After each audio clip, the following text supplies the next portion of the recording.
एक कहावत है कि मेरे अगने में तुम्हारा क्या काम है।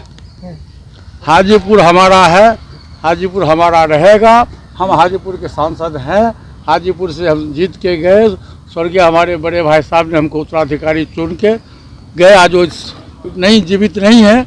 मैं पासवान जी का उत्तराधिकारी हूँ और पासवान जी के द्वारा जो हाजीपुर में जो अधूरा काम बचा हुआ है, मैं उनके सपनों को साकार करूँगा।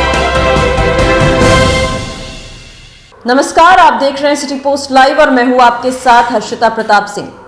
हाजीपुर सीट को लेकर चाचा भतीजा में तकरार जारी है। आज एक बार फिर पशुपति पारस ने हाजीपुर सीट को लेकर दावा किया है। पशुपति पारस कहते नजर आए हैं कि मुझे मेरे स्वर्गीय भाई रामविलास पासवान ने अपना उत्तराधिकारी चुना था और मैं हाजीपुर की सीट से ही चुनाव लड़कर उनका अधूरा सपना पूरा करूंगा। तो वहीं चिराग पासवान से पूछ दिया कि मेरे अंगने में तुम्हारा क्या काम है। इतना ही नहीं, पशुपति पारस आज राहुल गांधी पर भी जमकर तंज कसते नजर आए। कांग्रेस के राष्ट्रीय अध्यक्ष मल्लिकार्जुन खड़गे ने आज कहा है कि प्रधानमंत्री मोदी को अगर इस बार चुनाव में नहीं हराया गया, कुर्सी से नहीं हटाया गया, तो फिर वोट देने की भी नौबत नहीं आएगी, क्योंकि भारत में उसके बाद तानाशाही राजनीति चलेगी। इसको लेकर पशुपति पारस ने जमकर तंज कसा। कहते नजर आए कि वो पहले अपने लीडर को संभाले। वो कभी ट्रैक्टर पे चढ़ते नजर आते हैं तो कभी कूली बने नजर आते हैं। साथ ही नीतीश कुमार पर विश्वास जताते नजर आए पशुपति पारस। क्या कुछ उन्होंने कहा, पहले आप वो सुने। नीतीश जी हम लोग के गठबंधन में, एनडीए गठबंधन में 100 कुशल आ गए। 15 महीना से बिहार की जनता और सभी लोग घुटन महसूस करते थे। बिहार में लॉ एंड ऑर्डर की स्थिति बहुत खराब थी। कोई किसी को सुनने वाला नहीं था, अफसरशाही था।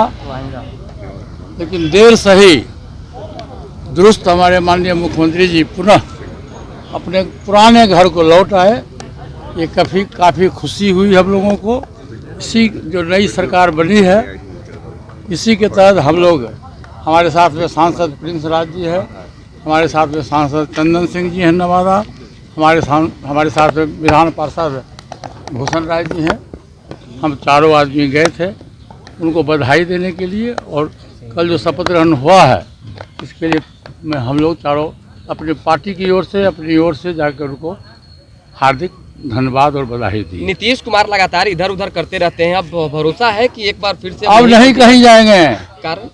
कारण कुछ नहीं, अब कहीं नहीं जाएंगे। जब तक रहेंगे राजनीति में तब तक एनडीए गठबंधन में रहेंगे। कैसे कांग्रेस अध्यक्ष खड़गे ने आज कहा है कि जिस तरह रूस में हुआ कि पुतिन हमेशा के लिए चुने गए, ये आखिरी मौका है। अगर इस बार आपने नहीं फैसला लिया लोगों ने, तो अब इसके बाद वोट देने की। अरे भाई, खड़गे साहब अपने परेशान हैं, वो अपनी गद्दी के लिए सोच रहे हैं।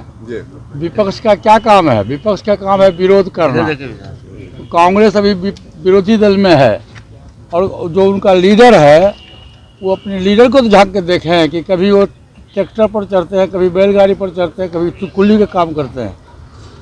और आज के तारीख में आप जान लीजिए कि देश की जो राजनीति है और देश के जो प्रधानमंत्री हैं परम आदरणीय श्री नरेंद्र मोदी जी, आज विश्व स्तर के लीडर हैं। वो पूरा विश्व से उनको मानता है। अमेरिका जैसा कंट्री आज से 3 माह पहले जब विदेश में गए थे, अमेरिका जो सबसे विश्व का सबसे सबल कंट्री है, ताकतवर कंट्री है, वहाँ के राष्ट्रपति ने क्या कहा कि मोदी जी आप इतने ताकतवर हो, हमारी इच्छा होती है कि मैं आपका ऑटोग्राफ लूँ। तो आज के तारीख में अपने देश की स्थिति, पूरे जो विश्व का जो राजनीति है उसमें हिंदुस्तान सबसे आगे है। आपने देखा होगा G20 की अध्यक्षता अपने देश को मिला प्रधानमंत्री जी किए। तो अब 3 महीने के बाद लोकसभा का चुनाव होने वाला है और एनडीए गठबंधन में हम लोग चुनाव लड़ेंगे और पूरे देश में 400 से अधिक सीट एनडीए गठबंधन को मिलेगा। अब मैं तो बार बार कह रहा हूँ, इस देश में प्रधानमंत्री पद की वैकेंसी नहीं है। इस देश के जो प्रधानमंत्री आदरणीय नरेंद्र मोदी जी हैं, तीसरी बार 2/3 बहुमत से अधिक मत से जीत के 3री बार देश के प्रधानमंत्री बनेंगे। लालू यादव से चिराग पासवान एक हो गए, चाचा भतीजा कब एक हो गए? चिराग पासवान ने कहा कि नीतीश कुमार की नीतियों का विरोध करते थे और उनकी नीति नहीं सुनी तो हम विरोध करते रहेंगे लगातार। आप बाबू ये बात तो आप चिराग पासवान से पूछोगे ना, जिसने कहा उससे पूछो। हाजीपुर को लेकर मन देखो सुन लीजिए सर। हाँ। एक कहावत है कि मेरे अगने में तुम्हारा क्या काम है। हाजीपुर हमारा है, हाजीपुर हमारा रहेगा। हम हाजीपुर के सांसद हैं, हाजीपुर से हम जीत के गए। स्वर्गीय हमारे बड़े भाई साहब ने हमको उत्तराधिकारी चुन के गए। आज वो नहीं जीवित नहीं है, मैं पासवान जी का उत्तराधिकारी हूँ और पासवान जी के द्वारा जो हाजीपुर में जो अधूरा काम बचा हुआ है, मैं उनके सपनों को साकार करूंगा। चिराग ने मुलाकात की है। एक और जो चिराग ने अमित शाह से मुलाकात की है। आपने सुना, पशुपति पारस एक बार फिर हाजीपुर सीट को लेकर दावा करते नजर आए हैं कि कुछ भी हो जाए वो आने वाले चुनाव में हाजीपुर सीट से ही चुनाव लड़ने वाले हैं, क्योंकि उनके भाई ने उन्हें अपना उत्तराधिकारी चुना है। तो वहीं नीतीश कुमार को लेकर भी वो विश्वास जताते नजर आए। साफ साफ कहा कि आने वाले समय में जब तक नीतीश कुमार राजनीति में हैं वो तब तक एनडीए के साथ ही बरकरार रहेंगे और प्रधानमंत्री नरेंद्र मोदी के नाम पर न केवल देश बल्कि विदेशों में भी जो बड़े बड़े लीडर हैं वो अपना विश्वास जताते नजर आते हैं। अमेरिका के राष्ट्रपति भी प्रधानमंत्री मोदी का ऑटोग्राफ मांगते हैं। इस तरीके की लोकप्रियता है प्रधानमंत्री नरेंद्र मोदी की। तो वहीं एक बार फिर हाजीपुर सीट को लेकर दावा ठोकते नजर आए पशुपति पारस। तो हाजीपुर सीट को लेकर चाचा भतीजा में अब भी लगातार तकरार जारी है। अब एनडीए इस तकरार का सुझाव कैसे निकालती है ये देखना भी काफी दिलचस्प होगा। फिलहाल इस खबर में इतना ही। आप आगे की खबरों के लिए देखते रहिए सिटी पोस्ट लाइव। इस वीडियो को लाइक करें, शेयर करें और चैनल को सब्सक्राइब करना ना भूलें। धन्यवाद।